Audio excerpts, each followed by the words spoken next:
about Trump denouncing David Duke and the KKK. This is the tactics the Democrats would use. This is why I say Marco Rubio shocked me. He's now become a totally different person. Marco Rubio is not the Marco Rubio of 2010. And I think what's happened is he's being used and he's being influenced by the establishment to take out the insurgencies.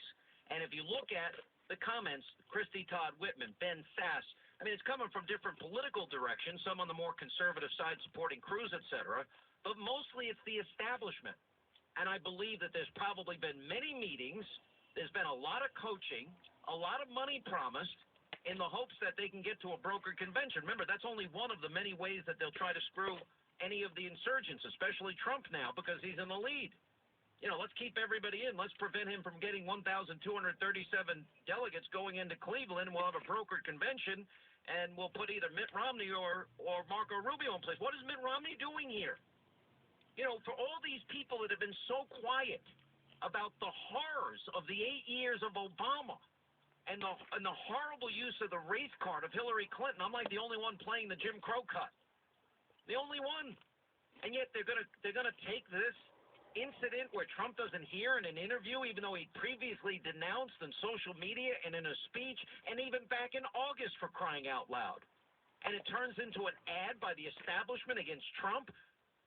This is beyond despicable. It is an outright effort to silence your voices here, because you're deciding this, not them. And they're just pissed off that you're not going along with them and their plans. I asked Donald Trump 3 times if he would disavow his support of David Duke and the Ku Klux Klan. Well, I have to look at the group. Trump refuses to denounce the KKK.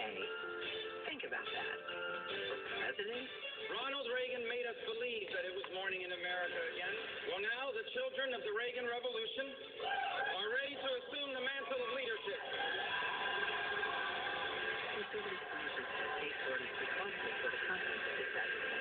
Now, I'm going to tell you something. I don't know if this is by design or this is just the way it's unfolding organically. I suspect it's organic. But what Trump almost brilliantly has done here has, by winning, he has shown the establishment is even worse than we thought, more entrenched than we thought, more power-hungry than we thought, more against the people than we've ever thought.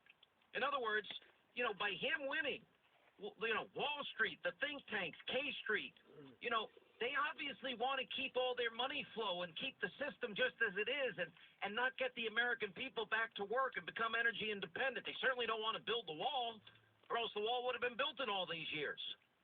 So I suspect this is by design. And when I see the people like Bill Kristol admitting he's prepared to hand Hillary Clinton the Oval Office.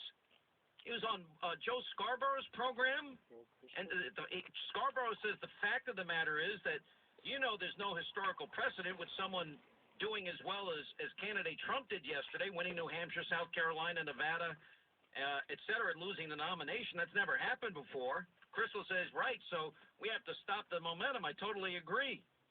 And then, you know, I'm just sitting here thinking, you know, it goes on and on. It's like they want to have Hillary Clinton. What is wrong with these people? Because Hillary Clinton is a third Obama term. Interesting, on the other side of it, Tavis Smiley is warning Hillary Clinton that she can't take the black vote for granted this year. He writes that warning black voters could get on the Trump train. I've talked privately to some of Trump's black friends since I read the piece, and to a person, their critique of him is highly nuanced.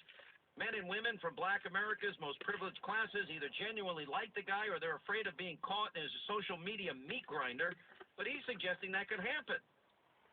Now, if anybody